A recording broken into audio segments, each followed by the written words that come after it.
now open the forum for questions. And again, as usual, please make your questions short and sweet so that there will be more participants who could ask questions.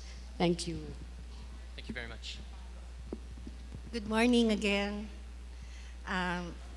We really enjoyed your presentation this morning. It's very accessible and it's very, there's a lot of first-hand engagement with the various stakeholders in the drug policy in Thailand. Yesterday, during the presentation by the head of the Dangerous Drugs Board in the Philippines, he also mentioned something about the internal cleansing within the police force with regards to reforming the drug policy and drug war. I wonder if there's a parallel measures taken in Thailand with regards to the role of the police in the drug trade, for instance, corruption in the police, and if there had been, what are some of your insights regarding this, especially best practice, because I think that's really what we would like to hear from our guests during the past 2 days. Thank you for your question. It's an excellent question. Unfortunately, I'm not extremely familiar with all the anti-corruption activities that have taken place in Thailand, but there has been significant efforts from civil society as well as UN agencies and the government to reduce corruption within the police force, especially in the context of drug control. That said, I think it's important to point out that the system of incentives, of financial incentives for the police in Thailand does not come from, there's a rationale for it. Essentially, police in Thailand are underpaid. Compared to every other government officials, they're paid much, much less. So the average monthly salary is about $300 for Thai police officers, with which they have to purchase their own bullets, they have to put gas in their car out of their own pocket, and they have to purchase their own uniforms. So it leaves very little money for them to take care of their families. So with low salaries, it's not surprising that there's an incentive for corruption in the police force until police officers are appropriately salaried. I think we'll continue to see a lot of corruption within police forces. Obviously, mechanisms of oversight and transparency and accountability are also being strengthened, but as those are being done, if there's no efforts to scale up police capacity and their salaries, I think we're going to continue hitting that same brick wall.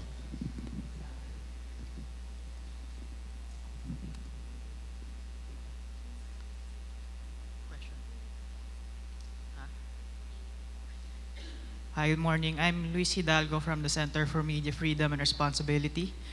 Since you gave some points about, well, you showed some reports about the Thai media's coverage of the drug war, I'd like to ask, what can you say about how the Thai media covered their war on drugs? And if any, what are some of the good or bad observations that the Philippine press could learn from in covering the drug issue here? Thanks. Also a very good question. So the media in Thailand during the war on drugs were very supportive, in line with the popular polls, the popular support polls for Thaksin's war on drugs. So most of the media agencies that were writing or covering the war on drugs were essentially supportive of those interventions.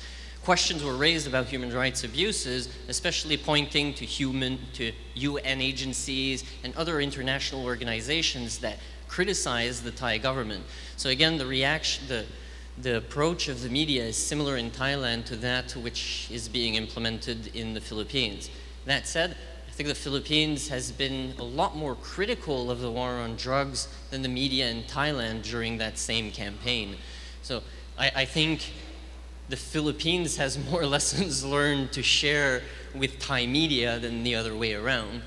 It took us many, many years to be able to make inroads with the police with the media after the war on drugs, because the media were, again, communicating what was popular, what the government line was. So the the change in how the media report on drugs has only started just a few years ago as the government was looking into alternatives. So very much aligned, the media in Thailand has been very much aligned with the government position. I hope I've answered your question.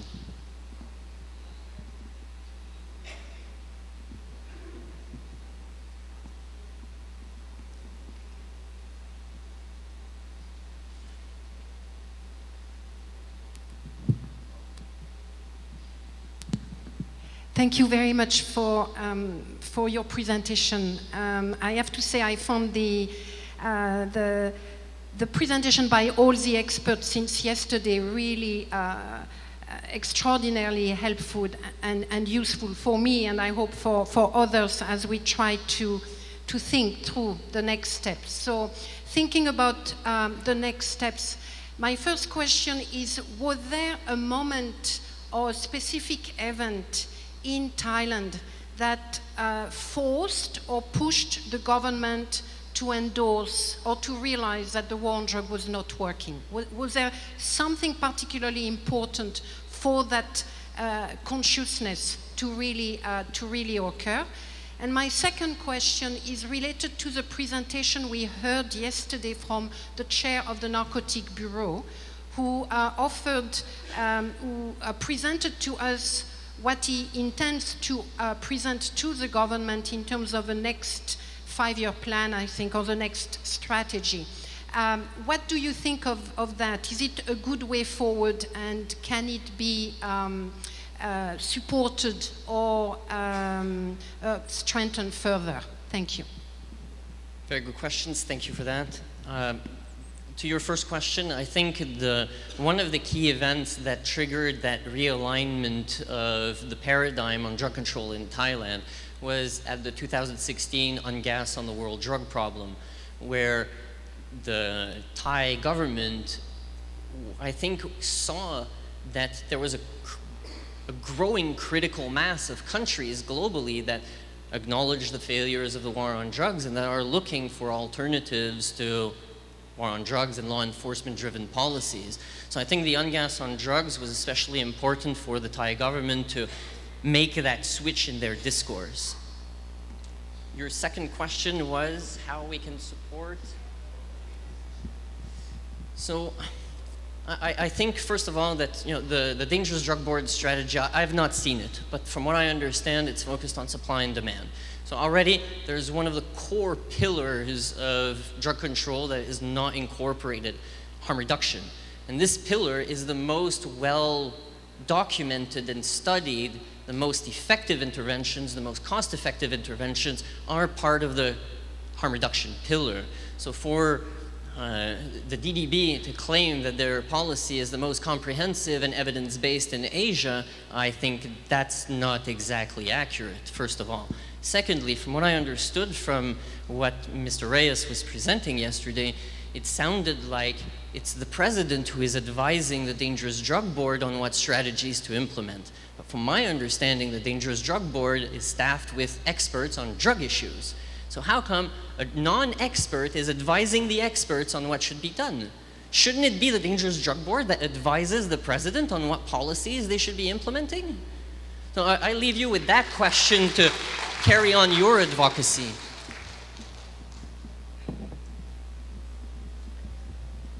Okay, other questions? Okay. May I request some of those who would like to ask questions to, if you want, you could already stand so that we could cut on the time lag. Okay, please proceed. I'm Dino Manrique, IDFN. Was anyone held to account for the killings in the 2003-2004 drug war? There were 2 attempts to hold police and government officials accountable for the extrajudicial killings.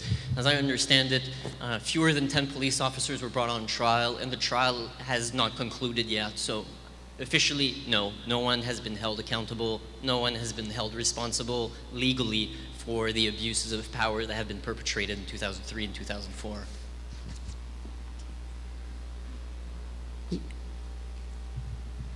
Thank you.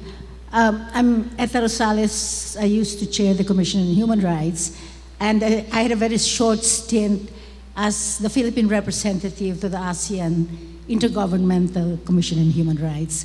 And short as it was quite interesting in the fact that we could get people together. As a matter of fact, ASEAN had already adopted some legal human rights instruments which could be used as a basis for coming together and looking at our common problems, one of which is the anti-trafficking of women and children, specifically of women and children. And this is being ratified by other countries, including the Philippines. I was wondering if that kind of a platform could be used, in fact, for us to be able to look at our problems. Civil society organizations in SAPA connects the regional organizations of CSOs, and the I-Chair connects the government in human rights. So maybe this kind of coming together to look at the common problems. I'd like your thoughts on this, please.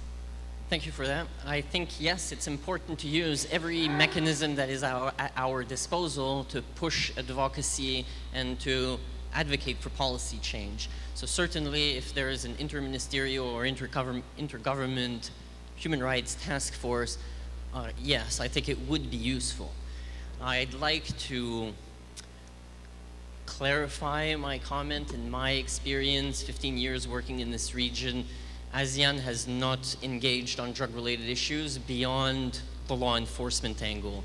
So they have not integrated harm reduction, drug prevention, drug treatment as part of their mandate, as part of their platform, as part of the activities that they encourage governments to implement.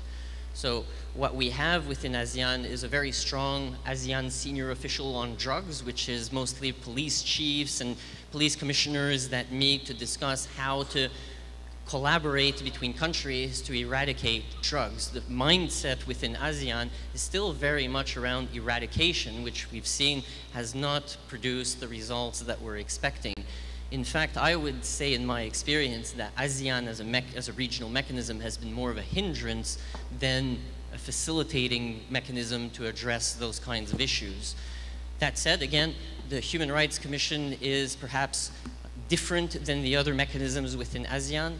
I know previously there was an ASEAN task force on AIDS that was closed last year, but that's the mandate was reintegrated under the health pillar. There's still interest in HIV, but the issue around drugs, specifically drugs and health, is not so much integrated into the health pillar of ASEAN strategy. Good morning. I just want to know your opinion on some countries in Europe. They legalize drugs, you know, and corruption, drug addiction, and even heavy dose of morphine. They supply it to the citizen, and dramatically, everything drops down, and addiction drops down. And I just want to know on your opinion on this. Thank you. You're right, there's a lot of policy change, not only in Europe, in Latin America as well, in North America. There is significant movement on drug policy. Again, Thailand is looking at what countries are doing in terms of decriminalization, in terms of public health approaches to drugs, and looking at what components could be adapted. So, for example, we've heard yesterday about the Portuguese model. So the Thais have been looking at the Portuguese models, not to take it wholesale and import it and apply it to Thailand, but they've analyzed what makes the Portuguese model effective and try to take activities or specific components of those strategies to apply where it works in Thailand. So there's, again, an openness to that, but I think it's going to be slow progress. There's still a lot of resistance to foreign ideas in Thailand and across Southeast Asia. That, you know, when I talk about harm reduction with government officials, I often hear that's fine for the West, that's fine for Canada and Europe, but in Thailand we're different and it won't work here. So there's still that idea of exceptionalism, that things will not work as efficiently in countries in Southeast Asia as they do in other countries. That said, public health approach, harm reduction, diversion to treatment for those who need it. There's a bunch, proportional sentencing instead of disproportional sentencing. All of these approaches do not require decriminalization. They don't require legalization, but they bring us a step closer to those ideas, those models, without necessarily having to decriminalize drugs. So there's still, for example, the research that I did for the INSPIRE project showed very clearly that there's several steps that the Thai government can take to improve their drug control policies without having to decriminalize, but still looking at experiences from countries that did decriminalize, like Portugal, the Czech Republic, Switzerland, the Netherlands, etc. Good morning. My name is Melanie Liana. I come from the Philippine Action for Youth Offenders. Thank you very much for your presentation. My question is more on the community-based aspect, the interventions. Has that been effective also in Thailand? And if so, what are the components of those community-based interventions as alternatives to like institutional rehab for drug dependents? And has there been also capacity building for duty bearers to be able to provide these types of services at the community level? Thank you for your question. So civil society, community mobilization in Thailand is a mainstay of the response and has been pretty much since the war on drugs in 2003. So there is significant mobilization of groups, but services like community-based voluntary drug dependence treatment is not really available yet in Thailand. What is available in terms of community services is mostly focused around HIV. And that's because of a very much donor-driven agenda like the Global Fund. That's where the money is. That's where there's very little development assistance funding for drug-related issues. Most of the development assistance funding comes from the HIV sector. So when we tackle drug issues, we have to do it through a lens of HIV if we want to get funding. Otherwise, very difficult to mobilize resources for drug policy reform, for community-based drug treatment, etc. That means that in Thailand, there's been significant efforts in scaling up needle syringe programs, community-based HIV testing and counseling, referrals from the community to other health and psychosocial support services. There's support groups that have been established. There's the Drug User Network that provides support to its members. So there's a lot of initiatives, but there's still major, major gaps in the community's response. Not through any fault of theirs, but they're constrained by the environment in which they work. Good morning. My name is Mara Quesada. I'm with Action for Health Initiatives. Our work is around HIV and AIDS.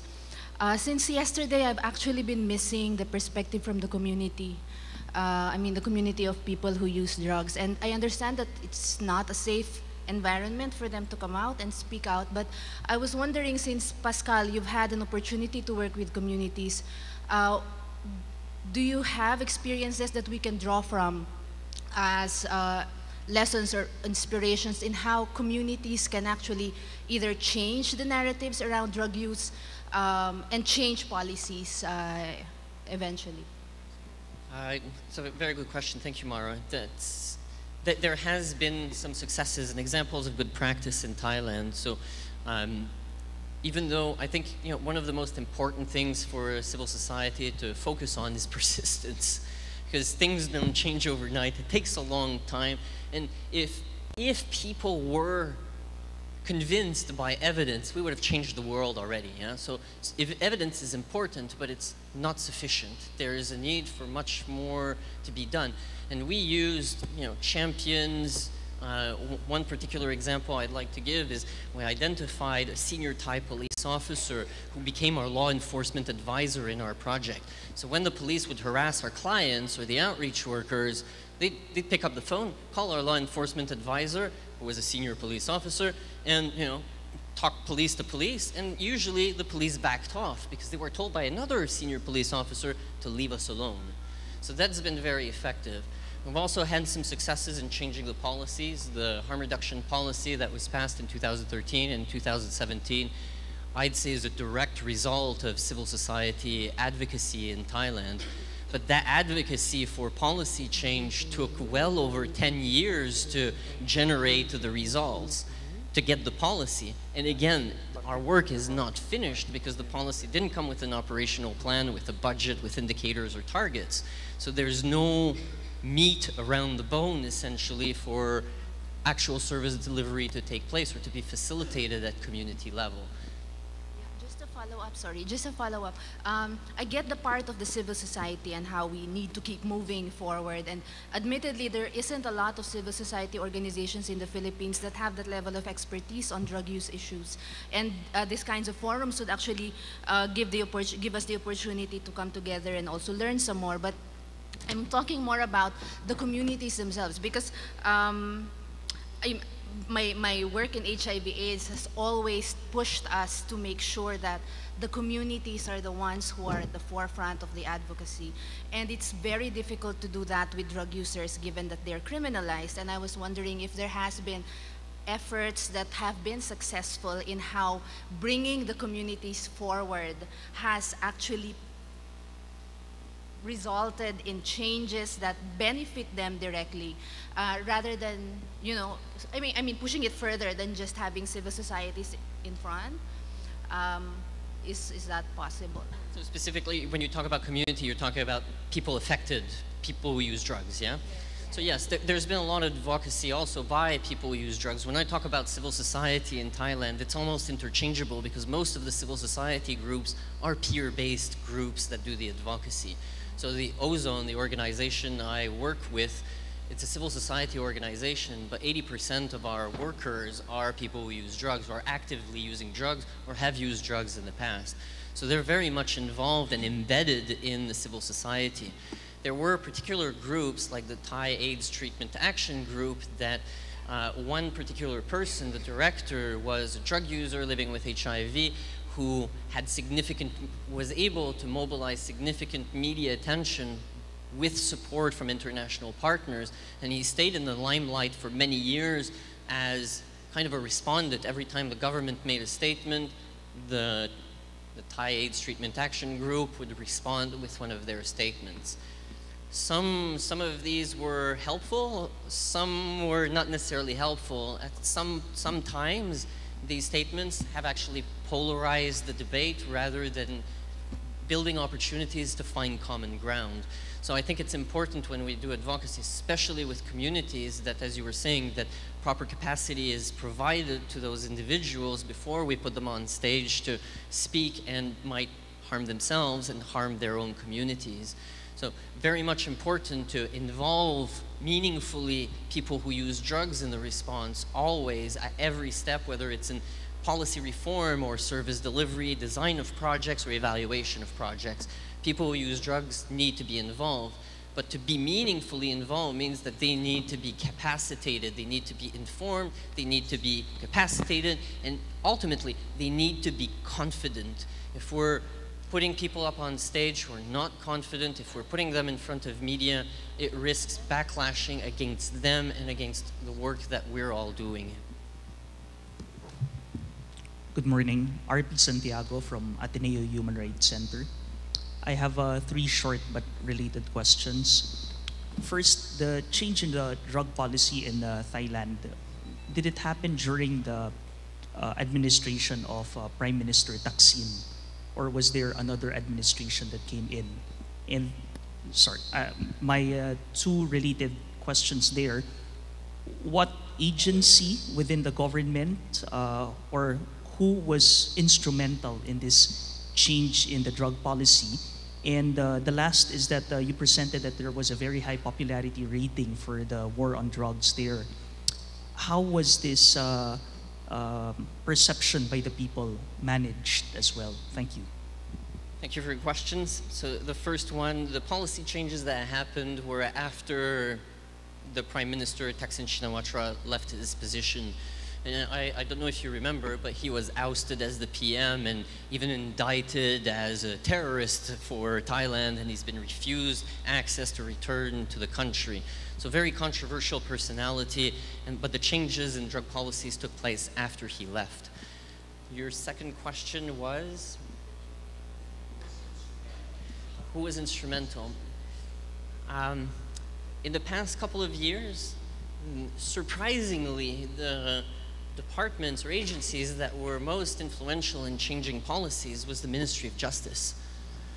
You know, usually, in my experience, you expect those changes for supportive public health approaches to drugs to come from Ministry of Health, Department of Health. But in Thailand, it has come from Justice. Again, because Thailand, the problem that they're trying to solve is prison overcrowding. It's not related to HIV, it's not related to overdose, they've got a criminal justice problem. So the Ministry of Justice is very much interested in looking at options, alternatives. The obstacle is the Ministry of Health, who are saying, oh no, like, if we have to take care of all of these people, like, we don't have the capacity, we don't have the budget, and we're likely to fail because, you know, it's such a huge task and we're ill prepared. So they're very resistant. They're saying, we'll take care of the 1% to 2% of the drug users who are clinically dependent, but the rest is not our problem. So there's a kind of a disengagement from the Ministry of Health for their willingness to take on harm reduction, and other interventions, other health-related interventions in the context of drug control. And your third question, I'm sorry, I'm getting very old. My memory is not very good.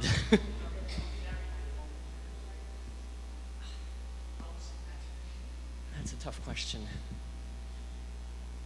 What do you mean by how was it managed?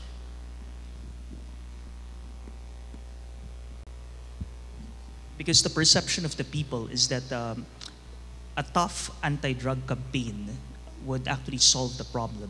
And this is through enforcement, through the legal process. So you mentioned that there was an 88% belief that because of this strong campaign, it will end the drug problem.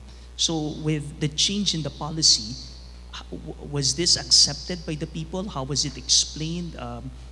Because, of course, governments also need the support of the people for such a campaign. Good question.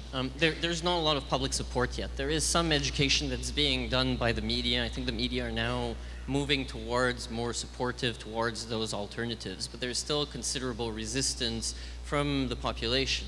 Again, you have to understand that in Thailand, probably as in the Philippines, for more than 60 years, your government has used the rhetoric that drug users are dangerous, they're evil, they're bad. Drugs are evil, they're bad, they're dangerous. So people have heard this message for 60 years. So it's deeply ingrained that, you know, they feel that this is dangerous, this is an important issue. So changing that public perception is going to take a significant amount of time, and I don't think we have that critical mass among the general population to say that things are changing. That said, I think I'd like to give you an example of public perception. In Thailand, in the mid-1990s, HIV rates were going through the roof. They were above 10% of the general population, mostly because of unprotected sex. So at that time, it was illegal to say, and pardon me, but to say the word penis or vagina in any kind of media. It was illegal. But they realized that to reduce HIV transmission and to promote condoms, they would have to change the laws and change people's perception and change public opinion around these sensitive issues around sex. So they did that. They rapidly changed the laws. They rapidly implemented evidence-based campaigns on the television, on the radio, billboards, road signs, rallies, everything. Intensive campaign over a 2-year period. And very quickly, impressively quickly, HIV rates dropped to below 3% within 2 years. So it shows that evidence-based campaigns to educate the public are effective when they are evidence-based, when they are well done, when they are targeted at the right audiences. But there's been an immense reluctance from governments, not only from Thailand, but every government virtually on the planet, to have these kind of evidence-based drug education campaigns, kind of like what Dr. Carlo is saying, that we need to dispel a lot of the myths that the population holds before we can actually implement proper services, proper strategies that will be effective in addressing drug-related issues. Okay, maybe it's now 11:27, and the next speaker should be here actually at 11:15. So, but we have one more question here that was given to me, and could you just defer to this question here? Okay, and then just approach Mr. Tangay later on during the break. Is that okay? Okay. So there's a question here because Mr. Tangay, you said that you work with the police organization. Could you be more specific with your statement? Could you explain further? Explain my work with the police? Yes, to clarify on this working with the police. Right. So I work with the Law Enforcement and HIV Network. As I explained earlier, it's a global network of police officers that support HIV prevention with key populations, as well as integration of human rights and general professionalization of law enforcement agencies. So we work, the model that we use is that we identify in country a key police officer who becomes the focal point. We provide support to the focal point, and the focal point provides support to other police officers as well as civil society organizations working on these issues. We currently have, I think the region in which we have the most country focal points is here in Asia. I think we have over 22 country focal points in Southeast Asia and South Asia. Our country focal points, again, they generally build capacity of other police officers, do sensitization around HIV, around human rights, around corruption issues. And we also work to build capacity of civil society on how to work with police effectively and how to build positive relationships with police. But also, we also build capacity of civil society organizations on how to protect themselves from abuses of power perpetrated by law enforcement agencies. And we've developed a lot of tools and guidelines to help community groups, civil society organizations, people who do human rights documentation of these abuses to protect themselves, to protect their client, and to protect their workers. So we have a pretty broad program that covers, again, I think globally we're in over 30 countries, 35 countries, with a significant presence in this region. Unfortunately, we do not have a country focal point in the Philippines. The country focal point in Thailand is the senior police officer that the organization I work with hired to be our law enforcement advisor. So he had a formal role to play in our organization, which also facilitated his work as the country focal point for the law enforcement and HIV network. And again, that was very effective. It was documented to a certain extent, but unfortunately our program in Thailand lasted less than 1 year with this police officer, and our funding for this specific activity was cut because the donors thought it was not important. Okay, so thank you very much. I'm sorry that we have to cut the open forum here. So it would seem that the message actually is that eradication is not the way forward because it has been a hindrance, and that what is important probably should be the community-based. And I think that was also emphasized by Dr. Hart when he was saying we have to come up with alternative, an attractive alternative.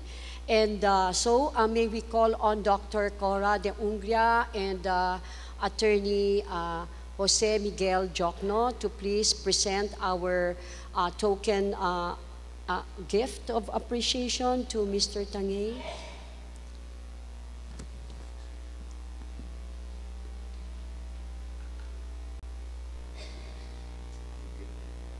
Oh, I'm sorry. It's Jose Miguel pala. Sorry for that. Oh, Jose Manuel, yes. Jose Miguel is the eldest brother. I'm sorry.